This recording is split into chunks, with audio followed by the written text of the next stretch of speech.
भगवान की भक्ति में परिपक्वता।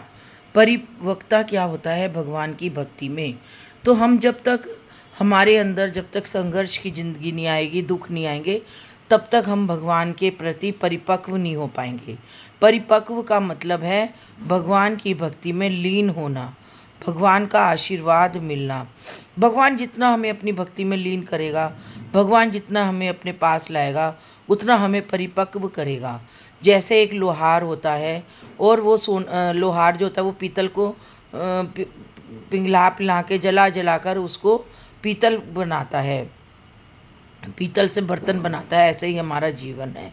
भगवान भी हमें भक्ति में संघर्ष देता है और इतना संघर्ष देता है, दुख देता है, ताकि हम भगवान के प्रति परिपक्व हो जाएं और दुनिया को समझ जाएं कि दुनिया क्या है, रिश्तेदार क्या है, हमारे चारों तरफ का जो वातावरण है, हम उससे उससे हम जुड़ सके और पहचान सके कि भगवान के सिवा कुछ नहीं है। तो भगवान को पाने के लिए भगवान ही हमारी ज़िंदगी में हमें अपने करीब लाता है, और जब वो करीब लाना चाहता है तो उसी की आज्ञा से हम उसके करीब जाते हैं, ना कि अपने आप से।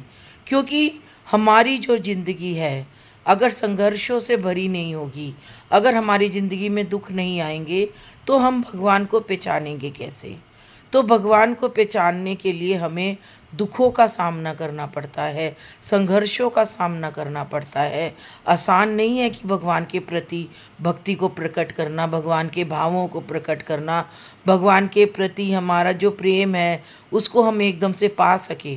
भगवान भी उन्हीं भक्तों को अपने पास रखता है जो कि उसके संघर्षों में, जो कि अपने संघर्षों में दुखों से पार होकर उसके करीब जा सके।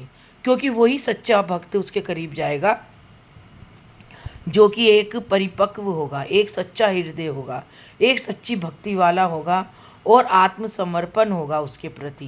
क्योंकि अगर आज हमारे पास ऐशो आराम है, भोग विलासिता के सारे साधन हैं, तो हम भगवान को कहाँ समझेंगे?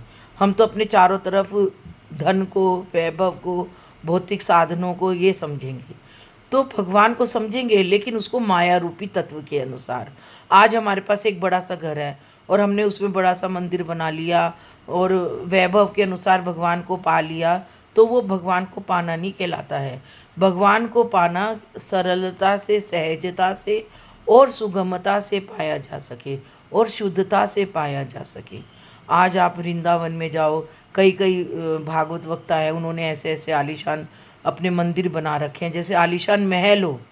और अगर तुम बरसाना में जाओगे तो सबसे पहले तुम बरसाना में विनोद बाबा के में जाओ। विनोद बाबा जी का जो एक आश्रम है वो इतना शुद्ध आश्रम है, इतना शुद्ध वातावरण है, गोबर से लिपा हुआ उनका फर्श है, चारों तरफ ना विलासिता का साधन है, ना भौतिक साधन है, एकदम सिंपल सा उनका आश्रम है। ऐसा लगेगा कि जैसे हम स्वर्ग में आ गए हों। मैंने जब विनोद बाबा का आश्रम देखा, रमेश बाबा का आश्रम देखा, तो वो आज भी पुराने समय का ही है। वहाँ ना तो भौतिक वस्तुओं का है, ना कोई भोग विलासिता की वो है, ना कोई माया का झंझट है। आज भी वहाँ पे जैसा पहले का जीवन है, आज भी वहाँ पर वही जीवन है। तो मैं इतनी अच्छे अपने आप को धन्य मानूंगी कि मैंने इतने बड़े बड़े संतों के दर्शन किए और इतने बड़े बड़े संतों के आश्रम में गई और उनके आश्रम में जाकर एक चीज़ सीखी कि हमारा चाहे जीवन कैसा भी हो, हमें अपने जीवन से मोक्ष को पाना है, ना कि इस संसार की कलयुग रूपी भौतिक वस्तुओं को पाना है। हमारे हृदय में हमेशा राधा राधा नाम होना चाहिए, परमात्मा का नाम होना चाहिए और कुछ नहीं होना चाहिए, और सेवा भाव होना चाहिए ब्राह्मणों के प्रति, साधु संतों के प्रति और भगवान के प्रति, परमात्मा के प्रति।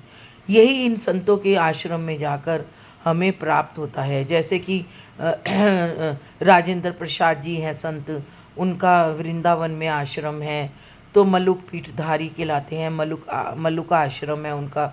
उनके आश्रम में भी कोई भोग वस्तुएं नहीं है, सिंपल सरल सा उनका आश्रम है।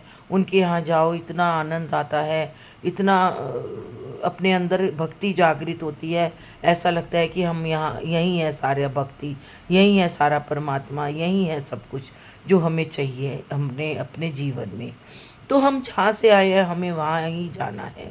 हमें भौतिक साधनों का प्रयोग करेंगे उतना ही हम कष्ट पाएंगे, क्योंकि भगवान स्वर्ग भी यहीं दिखाता है, नरक भी यहीं दिखाता है, अच्छा भी यहीं दिखाता है, बुरा भी यहीं दिखाता है, सुख भी यहीं दिखाता है और दुख भी यहीं दिखाता है। और जितना हम संघर्षों से अपने जीवन को व्यतीत करेंगे, जितना हम अपने आप को संघर्षों में पाएंगे और उस संघर्षों से अपने आप को दूर करेंगे, उतना ही यह परमात्मा हमें अपने हृदय से लगाएगा, क्योंकि वही हमें हृदय से लगाता है, वही हमें सभी कष्टों से पार दिलाता है।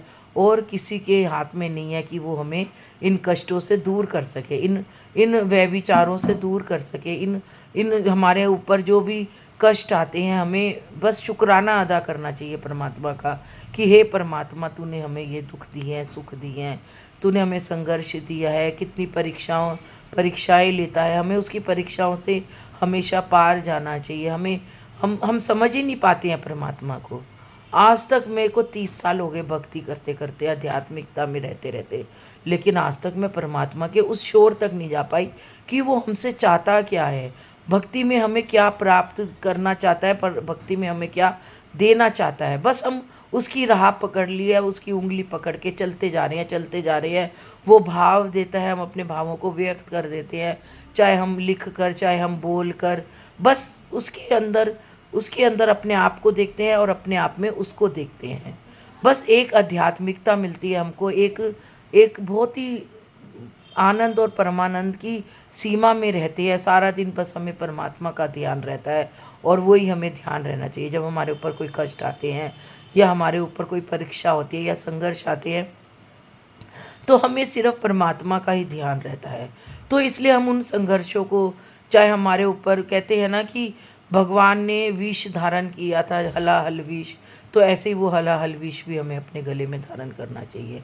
माँ पार्वती की तरह भगवान की पूजा तपस्या करनी चाहिए शिव की, और शिव जी ने हलाहल विष प्राप्त किया था। तो दुनिया रूपी के जो ताने मिलते हैं, विष रूपी जो शब्द हमें मिलते हैं, दुनिया के जो भी हमें चारों तरफ से संघर्ष मिलता है, तो हमें हलाहल विष की तरह अपने गले में रखना चाहिए, उसे अपने शरीर में नहीं फैलाना चाहिए। तो भगवान शिव की भक्ति हमें यही सिखाती है कि हमें संघर्षों का सामना करना है, ज़िंदगी में जो सुख और दुख आते हैं उसका सामना करना है, क्योंकि जैसे जैसे ये कलयुग बढ़ता चला जाएगा, वैसे वैसे हमारा जीवन और कष्टमयी होता चला जाएगा। अगर हम अपने आप को सतयुग की तरह मानेंगे, अपने आप में को कलयुग को हावी नहीं होने देंगे, तो आज भी हम अपना अच्छा जीवन जी सकते हैं।